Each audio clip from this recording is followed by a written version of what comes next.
Bom dia, bem-vindos todos ao nosso Café com a Rede. Hoje a gente traz para conversar conosco o Marcelo Accorsi Miranda. O Marcelo é consultor sênior em energia e turbomáquinas, com mais de 40 anos dedicado à indústria do petróleo e gás, sólida experiência nas áreas de petróleo, especificação, testes, comissionamento e manutenção de turbomáquinas. Ele é formado em engenharia mecânica pela FRJ, mestre em engenharia de produção pela UF, pós-graduado na Greenfield University na Inglaterra. Em 2016, fundou a empresa ETM Consultoria em Energia e Equipamentos Rotativos, que é associada da Rede PetroRio. A ETM atua no mercado de energia, petróleo, gás e petroquímico, incluindo com PERJ, além do mercado internacional. Em projetos petroquímicos nos Estados Unidos, na Rússia e na China. O Marcelo vai trazer para a gente hoje essa vasta experiência que ele tem nesse mercado para nos passar, primeiro, como ele, a ETM, se adaptou às novidades da pandemia, né, desse susto aí da pandemia, como a empresa se posicionou e se adequou a esse momento, e como é que ele está vendo as perspectivas a partir de agora, o que ele está percebendo de movimentação no mercado a partir de tudo isso que aconteceu e que vem acontecendo no Brasil. Marcelo, é contigo. Bom dia a todos aí da Rede PetroRio, bom dia às outras pessoas aí que estão assistindo ao vídeo. A essa live da Rede PetroRio. Queria, antes de mais nada, agradecer muito aí a honra de ter sido convidado aí pelo Carlos Eduardo Cavalcante. Muito obrigado, Carlos Eduardo, presidente aí da Rede. Agradeço muito a Judite por essa introdução, por essa suporte e moderação aí da apresentação. Agradeço também a Elisângela aí pelo inestimável apoio aí. Eu vou projetar aqui algumas transparências, espero cumprir aí o tempo, né? Vou falar um pouco a respeito aí, mas eu prefiro projetar aqui minha tela. Deixa eu compartilhar.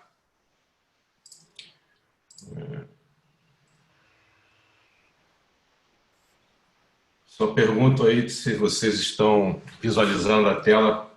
Está tudo bem? Estamos sim, está ótimo. Tudo bem, Marcelo.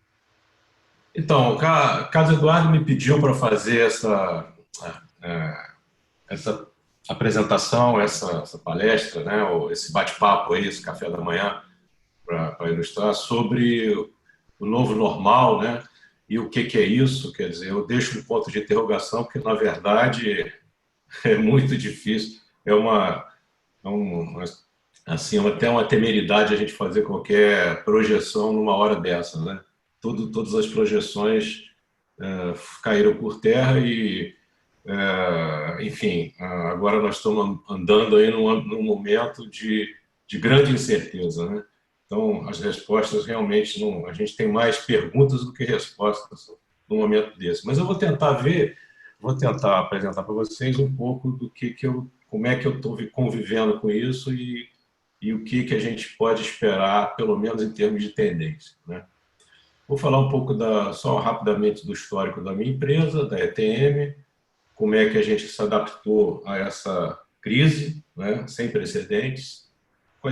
Vou falar um pouco de tendências, né, uma visão não só minha, mas também de outros importantes players aí no mercado. E conclusão, né? Começando falando um pouco muito rapidamente da ETM. Isso aqui não é uma palestra da ETM, é uma palestra para troca de ideias a respeito de um momento muito delicado da nossa história, né? Mas a ETM, basicamente, é uma empresa de consultoria, né, na área de máquinas rotativas, equipamentos rotativos, turbomáquinas. E eu criei essa empresa assim que eu me aposentei da Petrobras, depois de 37 anos de trabalho, né? Em 2016.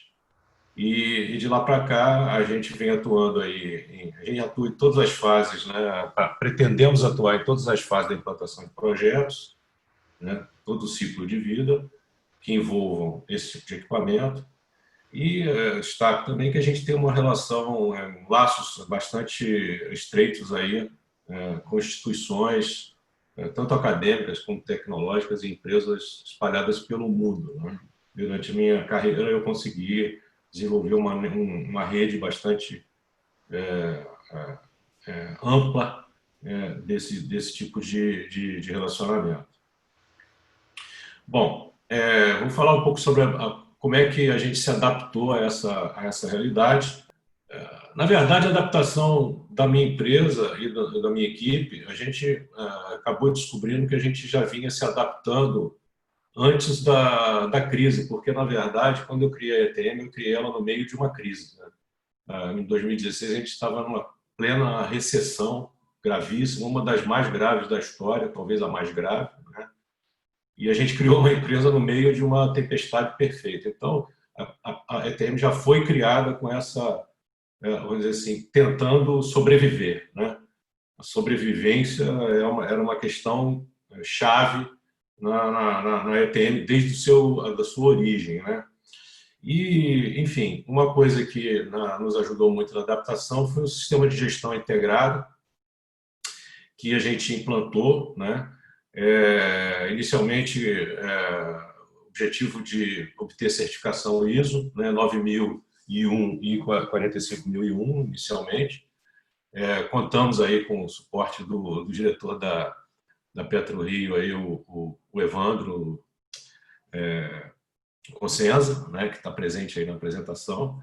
E a gente, inicialmente, quer dizer, quando você pensa em certificação ISO 9000, pode vir à cabeça de muitas pessoas que isso é uma formalidade que você precisa para ser cadastrado numa Petrobras ou em outras grandes empresas, para ter um rótulo que você vai usar isso como uma propaganda, né?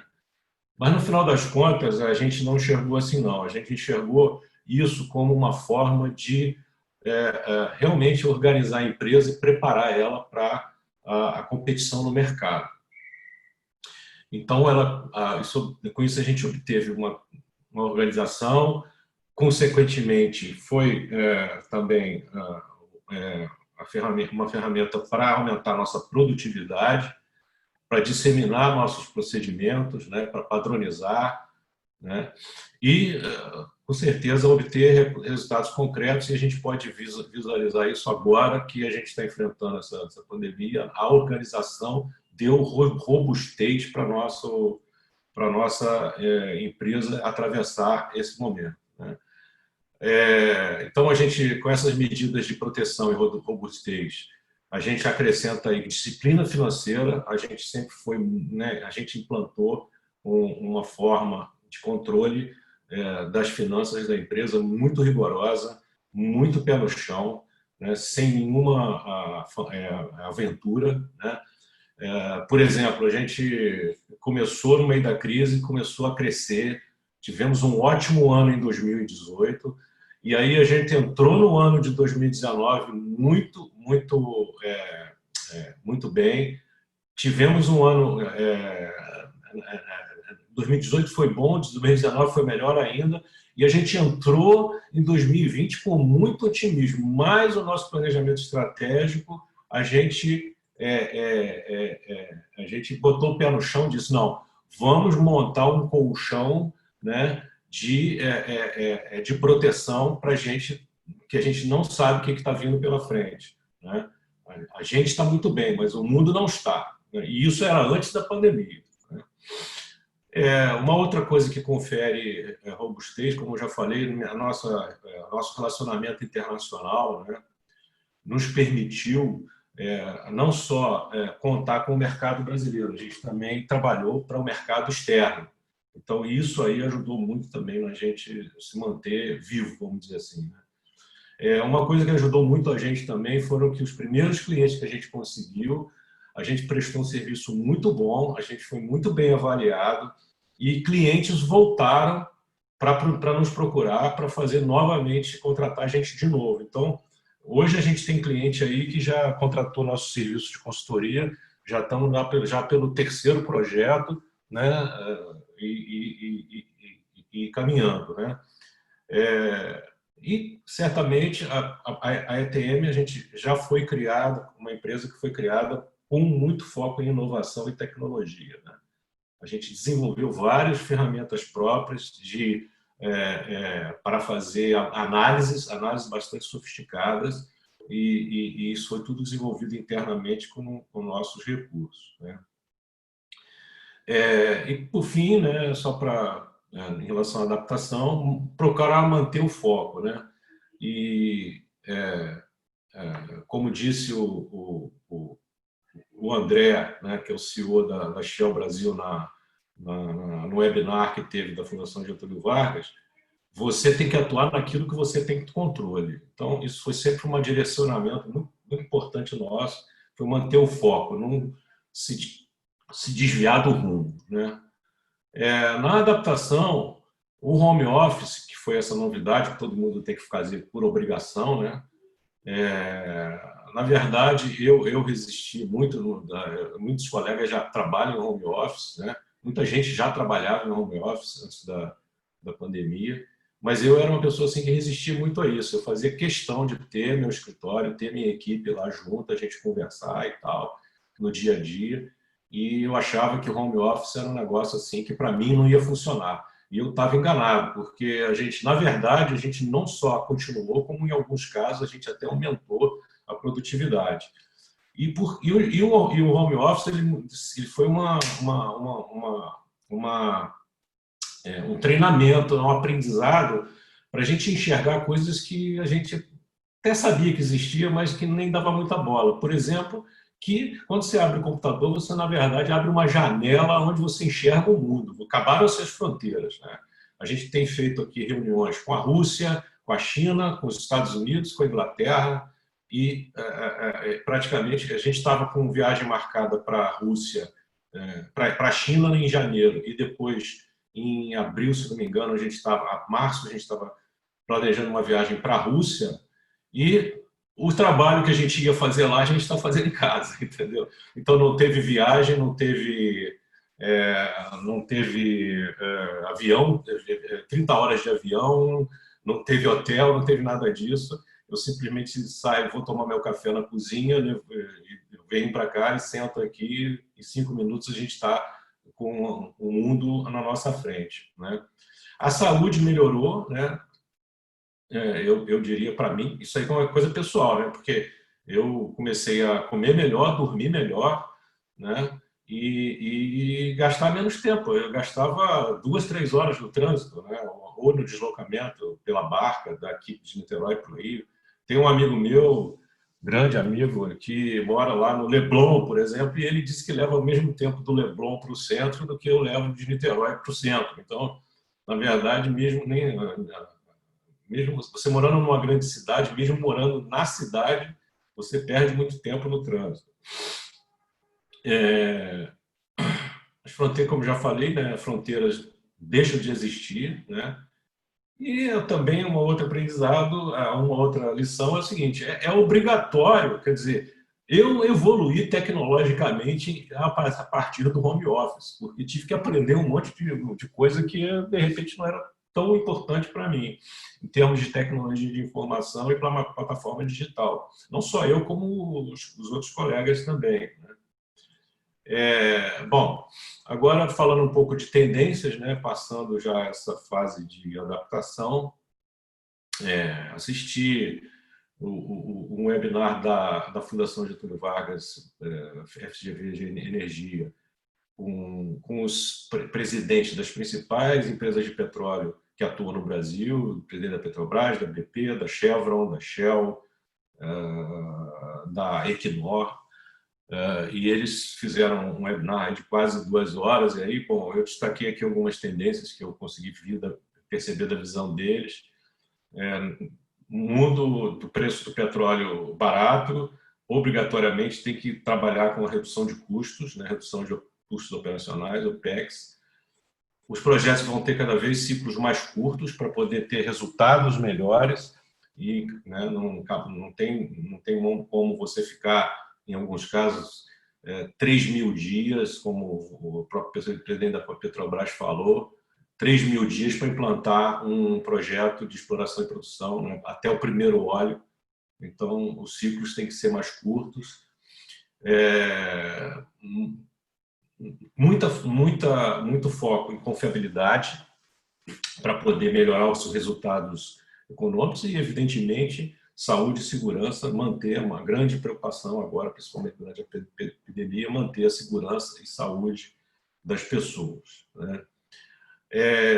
Todos eles falaram muito de transição energética, todas as grandes empresas de petróleo estão engajadas na transição energética, porque isso é inevitável, né? E eles falaram também o seguinte, que é importante manter o Brasil competitivo, porque, por exemplo, uma empresa como uma Total, ela tem projetos no Brasil e tem projetos na África, no Oriente Médio, na Ásia, e etc., e outros. Quer dizer, essas empresas, ela tem os seus próprios portfólios de projetos, e se os projetos no Brasil não forem competitivos, ela mesma não vai investir no Brasil. Então, a preocupação dos CEOs das empresas multinacionais que estão no Brasil, os CEOs no Brasil, né, os presidentes brasileiros das empresas, todos eles eram, à exceção de um que era argentino, os outros eram, não, e outro, tinha um francês também, mas alguns brasileiros, eles querem puxar a sardinha para a filial deles aqui no Brasil. Então, mas para isso o Brasil precisa ser competitivo. Ilustrando isso, a Total disse que reduziu o break-even, quer dizer, break-even é aquele preço do petróleo que faz com que um projeto seja viável economicamente, né? Então, no começo, quando a Total chegou aqui no pré-sal, o preço do break-even dela era $100. E aí ela conseguiu baixar isso para $30 o barril, quer dizer, muito em função da Petrobras, né? Que a Total, na verdade, ela é parceira da Petrobras nesses projetos do pré-sal. A Petrobras pontuou que com a privatização das refinarias vão aparecer novos entrantes aí, não, quer dizer, isso aí cria oportunidades para o mercado, né? De novas empresas que vão estar disputando aí no mercado. Ela pretende reduzir de 3.000 dias para 1.000 dias o tempo para o primeiro óleo, quer dizer, do momento em que você começa a explorar um prospecto, lá uma concessão, até você começar a produzir, né? Reduzir, porque já foi muito maior esse tempo, né? E todas as grandes empresas consideram que o gás natural é estratégico para a transição energética, tá? Em relação à transição energética, uma ilustração importante que eu faria é essa questão das emissões de gases de efeito estufa no Reino Unido. O Reino Unido é um país rico do primeiro mundo, com um governo conservador, há vários anos já que ele está com governos conservadores, e a tendência dos governos conservadores no mundo, como a gente sabe, é de negligenciar a questão ambiental. E no caso do Reino Unido, eles assumiram como meta zero de emissões de gases de efeito estufa em 2050. E vocês podem ver pelo gráfico que a trajetória que eles estão seguindo está seguindo diretamente nessa direção. Eles estão levando muito a sério. A Inglaterra, que era um dos maiores poluidores de emissões de gases de efeito estufa no mundo, ela hoje é uma empresa totalmente comprometida em zerar a emissão de gases de efeito estufa. Assim como ela, a Holanda também, a Alemanha, outros países estão se juntando na Escandinávia, Dinamarca. Dinamarca tem também programas de zerar, então o mundo está caminhando nessa direção e até os Estados Unidos estão, por incrível que pareça, estão reduzindo as suas emissões e principalmente os Estados Unidos estão reduzindo suas emissões por causa do uso intensivo de gás natural, porque o gás natural, apesar de ser um combustível fóssil, ele emite muito menos gases de efeito estufa do que carvão, por exemplo, né? Transição energética. Então, o gás como combustível de transição. O Rio de Janeiro tem uma vantagem competitiva muito grande porque é um hub de gás e vai se tornar cada vez mais um hub de gás. né? Então, o gás deve ser o foco da gente olhar daqui para frente, e grande parte dos projetos que eu estou trabalhando, que nós vemos trabalhando nos últimos tempos, é voltado para a área de gás, muitos projetos de termoelétricas a gás natural. O gás também ele é insumo para a cadeia downstream e para indústrias, pequenas indústrias, né? Então, tem um mercado aí enorme, ainda não explorado para gás natural. Hidrogênio no mundo, né, é uma coisa que muita gente é cético, mas eu citaria, não vou falar porque não tem tempo, mas esse link aí leva para um programa de hidrogênio importante que está sendo desenvolvido lá no norte da Inglaterra, na cidade de Leeds, onde eles vão converter toda a malha de distribuição de gás para as cidades de Leeds e vizinhas, né? Eles estão pensando com um projeto aí a partir de 2025 começar a converter toda a malha de gás natural para hidrogênio e convertendo hidrogênio a partir do gás natural do Mar do Norte, sequestrando o carbono emitido e reinjetando de volta nos reservatórios do Mar do Norte. É um projeto ambiciosíssimo, mas que está chamando muita atenção. E aí, assim, hidrogênio, tanto a partir de fontes renováveis, né, por eletrólise, quanto por gás natural, por reforma catalítica, reforma a vapor, e combinado com captura de CO2 e sequestro, tem investimentos no mundo nessa área.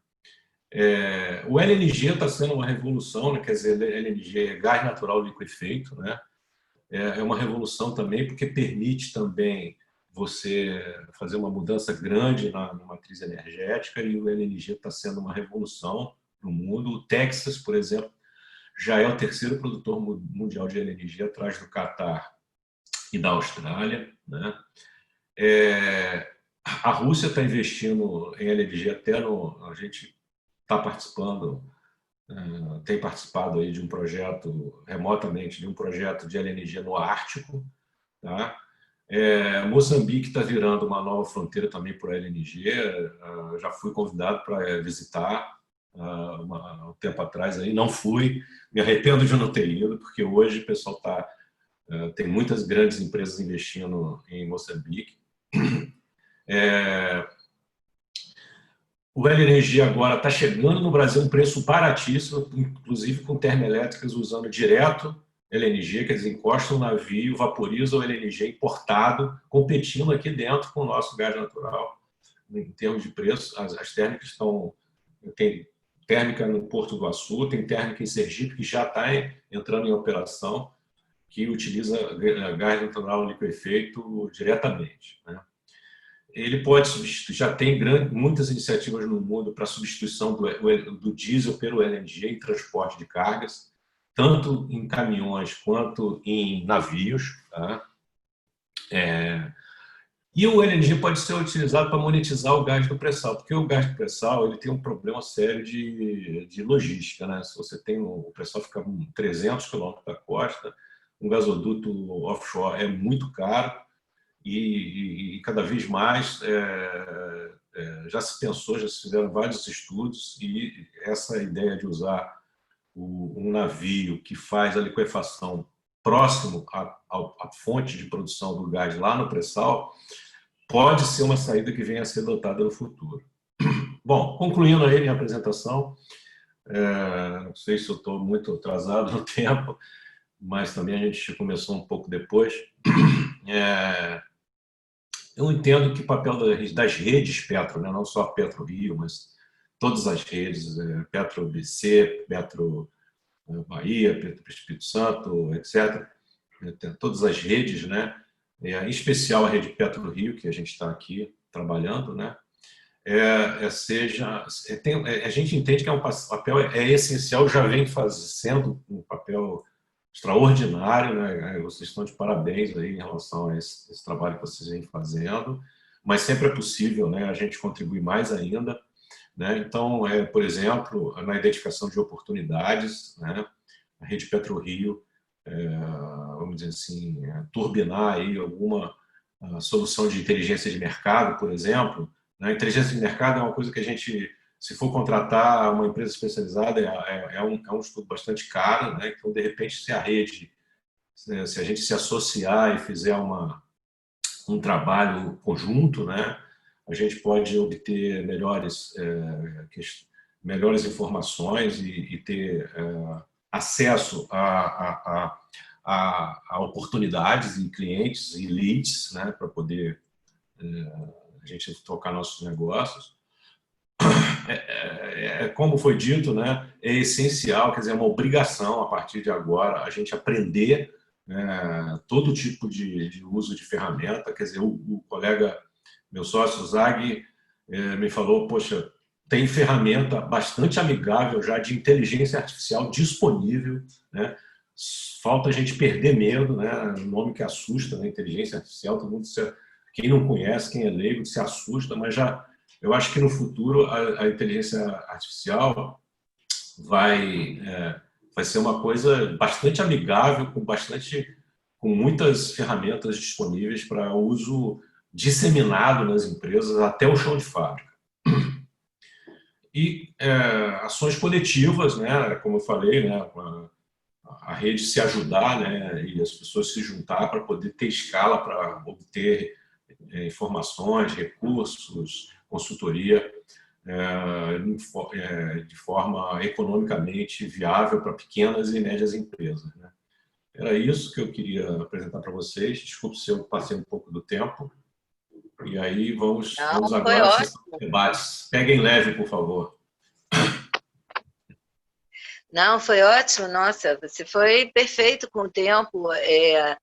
Tinha me assustado dizendo que ia falar muito, né? Mas até que não, foi muito objetivo e muito ilustrativo aqui para a gente.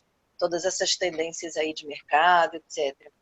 Eu recebi aqui uma pergunta sobre o custo do hidrogênio em relação ao gás natural. Qual é essa relação de custo? Esse hidrogênio que você falou que vem de fora, né? E o gás natural produzido aqui. Não, eu não quis falar sobre hidrogênio para o Brasil, não. Eu falei de uma iniciativa no mundo, tá? É uma iniciativa, o hidrogênio naturalmente é mais caro, evidentemente que é mais caro, né? E essas medidas de redução de gases de efeito estufa, elas obrigatoriamente têm que contar com algum tipo de participação de governos, né? E os governos estão comprometidos através do Acordo de Paris, apesar de algumas defecções. Os Estados Unidos, por exemplo, saiu do Acordo de Paris, mas os estados americanos, como Califórnia, grandes estados, Califórnia, etc., não estão nem aí para o que o governo central fez. Eles continuam investindo fora. O Texas, que é um dos maiores produtores de gás e petróleo do mundo, hoje é um dos maiores produtores de energia eólica e solar, porque é privilegiado nesse aspecto. Então, o Texas está investindo muito em energia renovável, a Califórnia, Nova York. Então, muitos estados, né, lá nos Estados Unidos é muito privilegiado em termos de vento e sol, né? Enfim, é claro que já tem mecanismos de precificação do carbono emitido, isso vai ter que ser implantado. E em pesquisas, esse projeto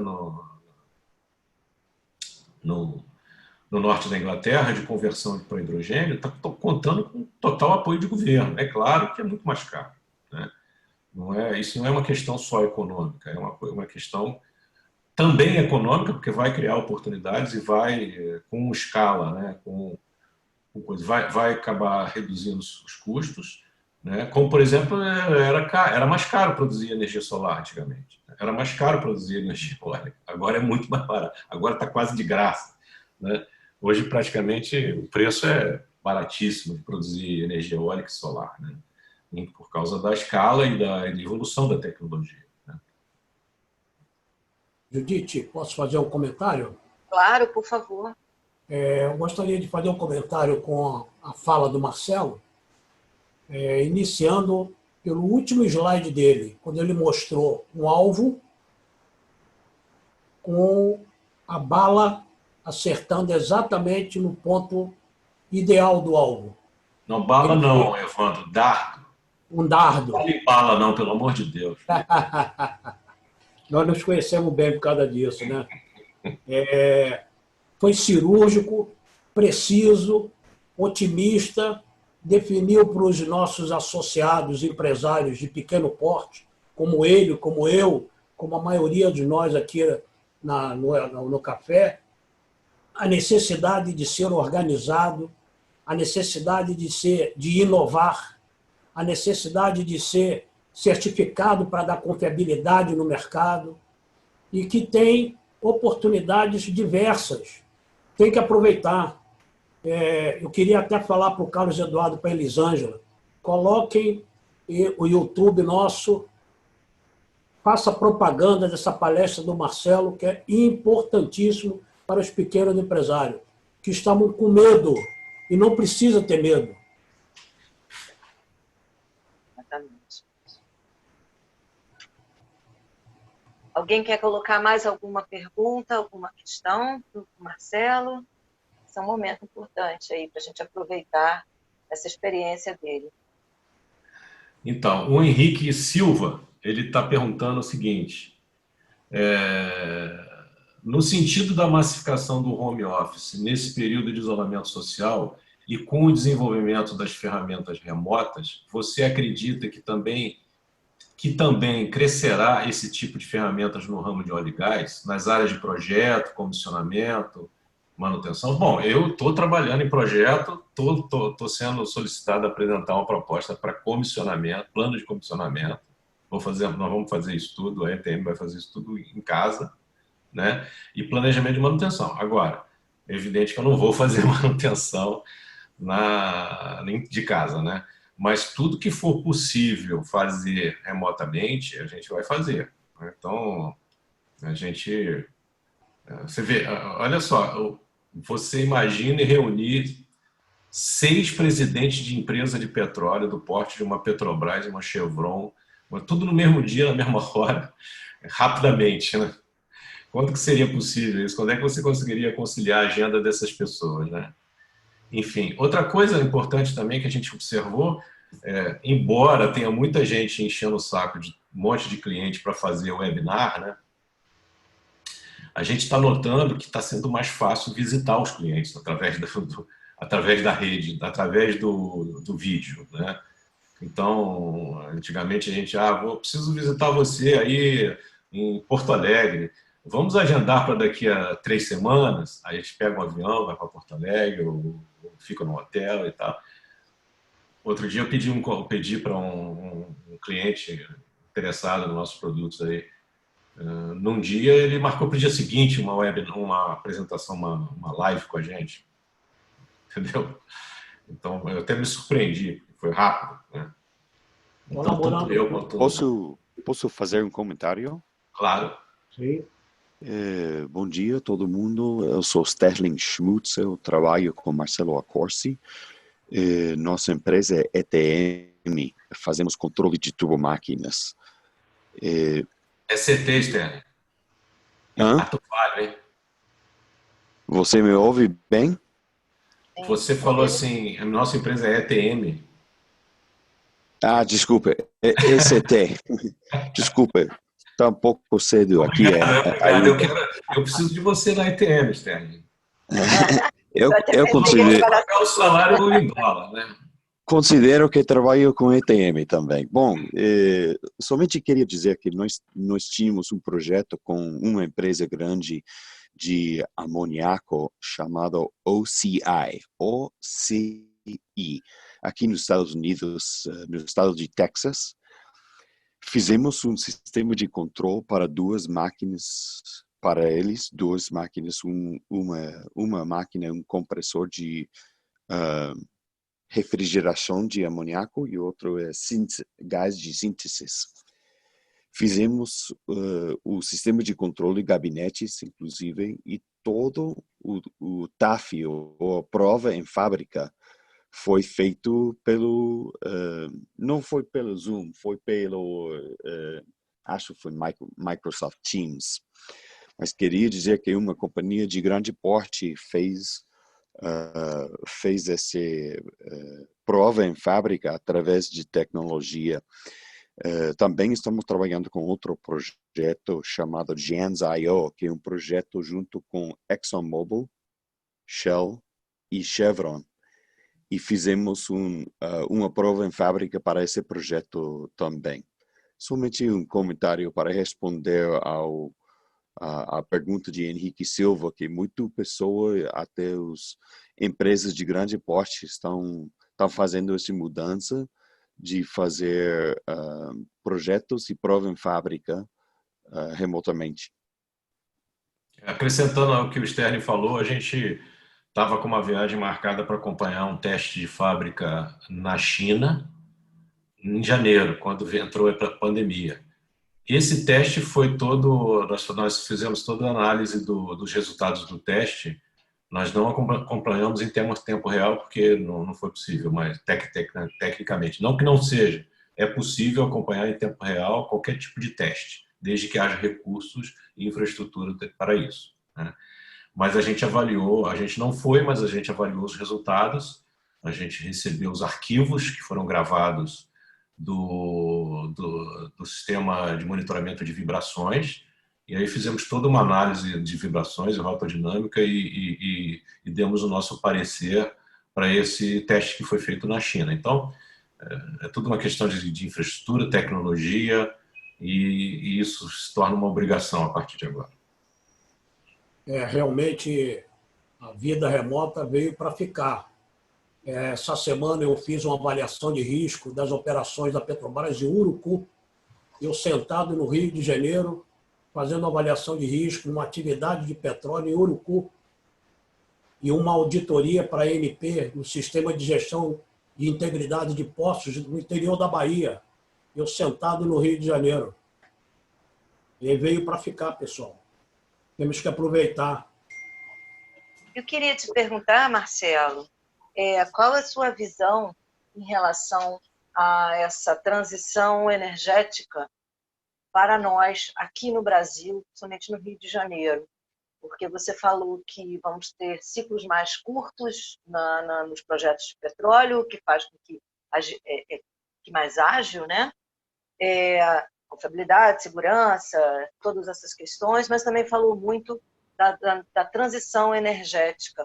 Como é que você está vendo isso? Como é que as empresas precisam começar a pensar, a se posicionar sobre essa transição energética? Eu vejo que o Brasil está atrasado, né? E vai continuar. Não tem uma política assim muito clara nesse sentido. O Brasil ele é, em certa medida, privilegiado, porque é um dos países que menos emite gases de efeito estufa per capita no mundo, porque a gente tem uma matriz energética muito limpa já por conta das hidroelétricas. As energias renováveis entraram firme, né? No Nordeste principalmente, solar e eólica. Nordeste brasileiro já teve dias de mais de 70% de energia gerada por energia renovável, né? E, enfim, o Brasil é privilegiado, mas tem um problema grave na questão do desmatamento, né, que não está sendo tratado. Pelo contrário, está sendo piorado, né? Enfim, enfim, e o gás, que vamos dizer, ele não deixa de ser um combustível fóssil, ele vai exercer um papel importante, não necessariamente em diminuir as emissões do Brasil, que já são, na parte de geração de energia, relativamente baixas em relação ao mundo. Há países aí, China, por exemplo, 60% da energia da China gerada em carvão, e a China levando muito, muito a sério também a descarbonização. Eles estão comprando, estão fazendo gasodutos de norte a sul, leste a oeste, comprando LNG direto, importando da Rússia, e eles vão converter todas as suas usinas de carvão, estão descomissionando suas usinas de carvão, para poder, até por uma questão de saúde, né? Você vê nas cidades chinesas, o carvão não só emite gases de efeito estufa, como emite gases venenosos, né? NOx, etc., SOx. Então, enfim, a China está levando a sério. A China está levando também muito a sério a descarbonização. Eles têm um trabalho bastante ambicioso nesse sentido. Mas no Brasil, o Brasil está atrás. O Brasil Brasil não se fala mais nisso no Brasil, enquanto não houver uma política, né? E o grande problema do Brasil não é nem na parte de energética, de geração de energia, né? É mais na... E o Brasil já tem os combustíveis, biocombustíveis, né? Que o Brasil tem um programa muito forte, né? Que é, inclusive, exemplo para o mundo, né? O etanol e biodiesel. E, enfim, mas tem a questão, no Brasil, eu diria que a questão mais grave é a questão do desmatamento. Que tanto coloca um carbono na atmosfera que não vai ser capturado, quanto diminui a cobertura florestal que vai capturar CO2. Então, você duplamente está comprometendo o meio ambiente. Bom, senhores, eu acho que a gente teve aqui uma explanação muito interessante para todos. Acho que nós cumprimos aqui hoje o nosso papel do café. Se alguém quiser colocar mais alguma coisa, Marcelo, você quer fazer alguma conclusão? Fazer um fechamento? Se não tiver mais perguntas, eu concluo dizendo, como o Evandro falou... Marcelo. Oi, fala aí do Carlos Eduardo. Só um segundo, eu queria me colocar aqui, só para te parabenizar pelo café da manhã. Você trouxe informações aí riquíssimas. A gente também está vendo aquelas uniões com as Rede Petros, né, do Brasil, né, na Bahia, do Espírito Santo, da ABC. Então, a gente tem projetos aí para apresentar. Eu acho que aquelas suas observações, até vou além, vou fazer um desafio, né, para você. A gente está aí com um projeto de uma central de inteligência de mercado, né, que eu vou te convidar também para participar desse grupo. Tá? Então, obrigado aí das suas observações, e é isso, Marcelo, a oportunidade está aí para ser aproveitada, tá bom? Obrigado, meu irmão. Bom dia. Bom dia, obrigado. Eu agradeço a todos aí pelo convite e agradeço pela oportunidade, né? E estamos aí. Muito obrigada. Um abraço a todos, bom dia a todos. Uma empresa como a sua, com tanta expertise na nossa rede, é um orgulho para a gente também tê-lo aqui. Gente, bom dia a todos e bom fim de semana para todos. Muito obrigada. Bom dia. Parabéns, Marcelo, Zag e Leandro. Bom dia, Evandro. Bom dia, Carlos. Bom dia a todos. Bom dia, até mais, pessoal. Bom fim de semana a todos. Obrigada pela participação. Obrigado, Elisângela. Obrigado a todos. Tchau. Tchau. Tchau.